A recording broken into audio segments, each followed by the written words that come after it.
মোৰ পৰি যে এতিয়া নাই মোৰ লগত গতিময় জীৱনৰ আৰডাল হেৰাই গ'ল কোনো নাই কাষত হেৰুৱাখিনি বিচাৰি দিবলৈ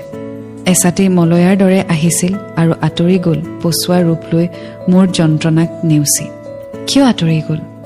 মোৰ জীৱনৰ পৰা নীৰৱে কাক দুখ দিম নিজক নে ভাগ্যক বিগত কেইমাহ যেন একেধাৰে চলি থকা উৎসৱৰ অন্ত পৰিল সকলোবোৰ সেৰেঙা হৈ পৰিল জীৱনৰ তাইহীনতাৰ বাবে আজি মই সঁচাকৈয়ে অনুতপ্ত তাইক ভালপোৱা কথা কোৱাই নহ'ল যে কিমান ভাল পাওঁ তাইৰ প্ৰতিটো কথাই কিমান প্ৰভাৱ পেলায় মোৰ জীৱনত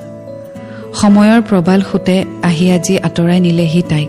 বহু দূৰণিলৈ গুচি গ'ল তাই মাথো ৰৈ গ'ল মনতে নীৰৱে সাঁচি থোৱা কাজল ৰঙী চকুজুৰিৰ এখনি ভাৱনাৰ সাগৰ য'ত প্ৰতিক্ষণে মই উটি ভাহি ফুৰিব পাৰোঁ দূৰ দিগন্তলৈ আশা থাকিল ভগৱানে যাতে মোৰ প্ৰাপ্তিৰ সুখখিনিও আৱশ্যক হ'লে তাইক দিয়ে